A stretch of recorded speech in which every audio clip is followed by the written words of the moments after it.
You're sitting next to a stranger on a 3-hour train ride. You've never met this person. You will almost certainly never see them again. And somehow, 40 minutes in, you're telling them about your divorce, your complicated relationship with your mother, the career you abandoned, the dream you never pursued. You don't even tell your closest friends this stuff. So, what just happened? Why did you hand your entire interior life to someone whose name you don't even know? It feels random. Maybe even a little embarrassing in hindsight. But it isn't random at all.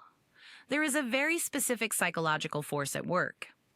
And once you understand it, you'll start noticing it everywhere. You'd think that we open up to the people we trust most. Our oldest friends, our partners, family members who have proven themselves loyal over years. That's the intuitive story. But actually, research consistently shows that people often disclose their most personal, most emotionally raw information to complete strangers, sometimes more freely than they do with anyone in their inner circle. Psychologists have studied this phenomenon extensively, and the underlying dynamic has been called the stranger on the train effect. It describes the surprising tendency to share intimate details of our lives with people we've just met and will likely never encounter again. The key word there is likely never encounter again. Because the entire mechanism hinges on something called perceived impermanence, the sense that this interaction exists outside the normal social ledger. Nothing you say here follows you home. There are no social consequences waiting for you on Monday morning. The usual rules of self-protection simply don't apply in the same way. And your brain, quietly and automatically, does the math. Here's where it gets fascinating. In your everyday social world, every piece of information you share is a kind of currency. Tell a coworker about your anxiety, and it might color how they see your competence. Tell a friend about a failing in your marriage, and you risk shifting the dynamic, introducing pity or judgment or unsolicited advice that follows you for years. Sharing with people who know you has a cost. Social psychologists call this impression management, the ongoing, largely unconscious effort to control how others perceive us. We curate what we say. We edit ourselves in real time. We think about who might tell whom and how that information might ripple outward through our social network. With a stranger, almost all of that calculation drops away. They don't know your boss. They don't run in your circles. They have no leverage over your reputation. Your self-disclosure to them is, in a very real sense, consequence-free. And the brain responds to that freedom the way a held breath responds to the moment you finally exhale. The relief is almost physical. Studies on self-disclosure consistently find that people report feeling lighter, more understood, and emotionally relieved after confiding in someone. And those effects are amplified when the listener is someone the speaker never has to face again. Now, here's the part most people miss. It isn't just about safety from social fallout. There's a second engine running underneath all of this, and it has to do with how we process difficult emotions. Human beings have a deep-seated need to make narrative sense of their own experiences. We don't just feel things. We need to tell the story of what we're feeling, to shape raw emotion into language, to hear ourselves say it out loud and have another person receive it. This is sometimes called expressive writing or verbal processing in the research literature, and its effects on emotional regulation are well documented. James Pennebaker's work at the University of Texas showed across multiple studies that putting difficult experiences into words, especially for an audience, even a stranger, reduces psychological distress and can have measurable effects on physical health. The stranger amplifies this because of one crucial ingredient: anonymity without abandonment. Think about what a stranger offers that a blank page doesn't. They're present. They nod. They respond. They signal that your experience is worth hearing. but they ask nothing in return. They have no stake in your story. They won't hold it over you. They won't bring it up at Thanksgiving. They won't quietly update their opinion of you every time they see you for the next decade. They receive your confession, and then they simply disappear. That is, psychologically, almost a perfect listening environment. But there's a catch. And this one might genuinely surprise you. The very intimacy of a close relationship, the thing we assume makes it the ideal container for our most honest selves, can actually work against radical honesty. The closer you are to someone, the more you are protecting something. You're protecting the relationship. You're protecting their image of you. You're protecting your own image of yourself as the person they think you are.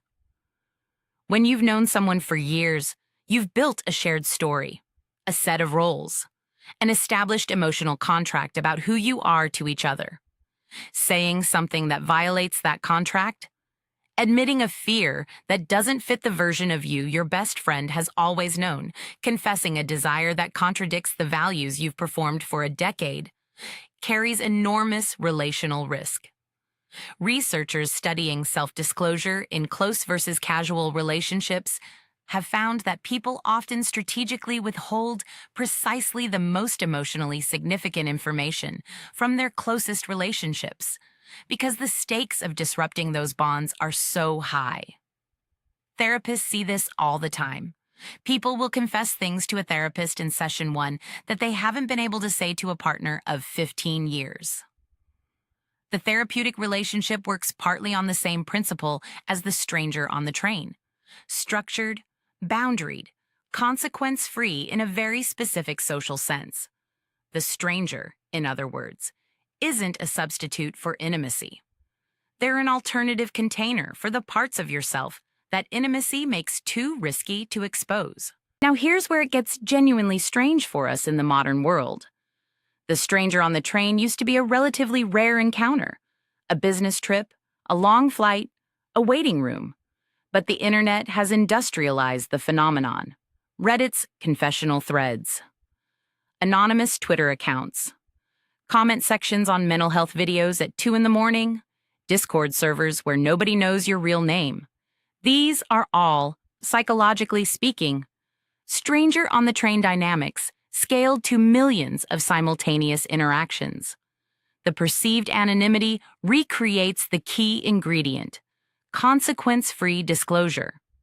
And people pour themselves out, sometimes in ways they acknowledge they couldn't say to anyone in their physical life.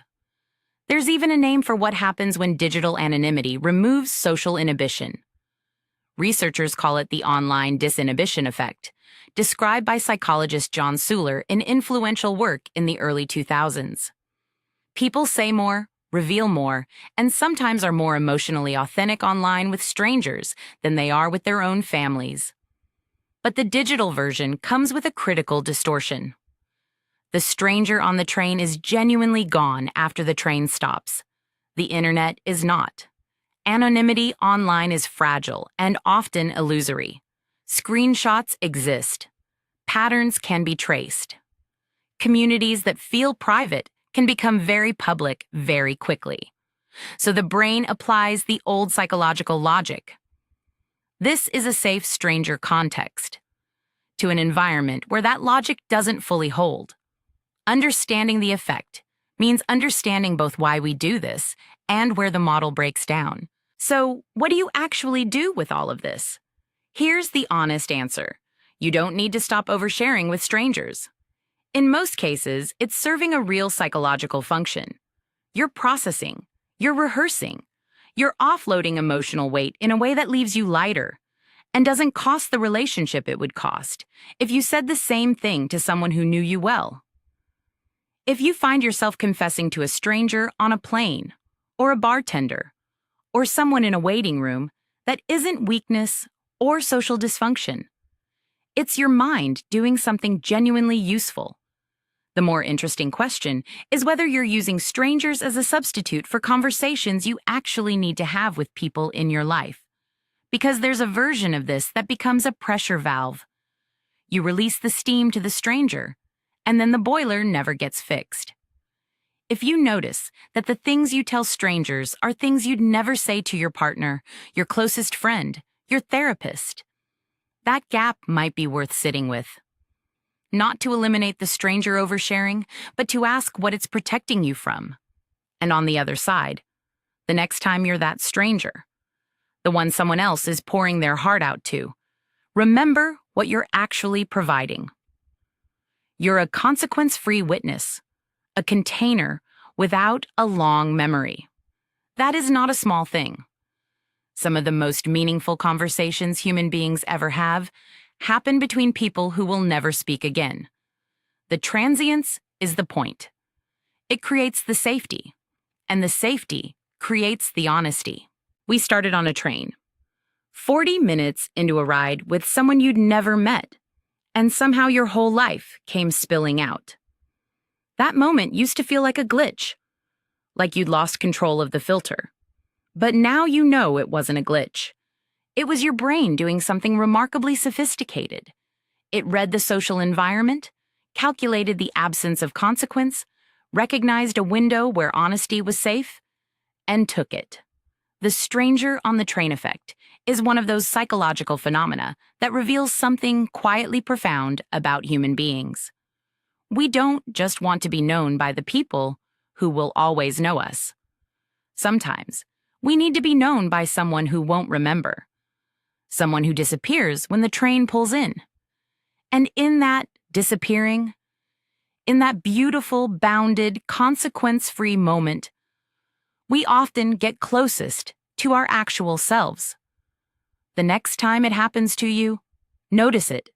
Don't apologize for it. Your mind found a stranger, and for a few miles, it told the truth.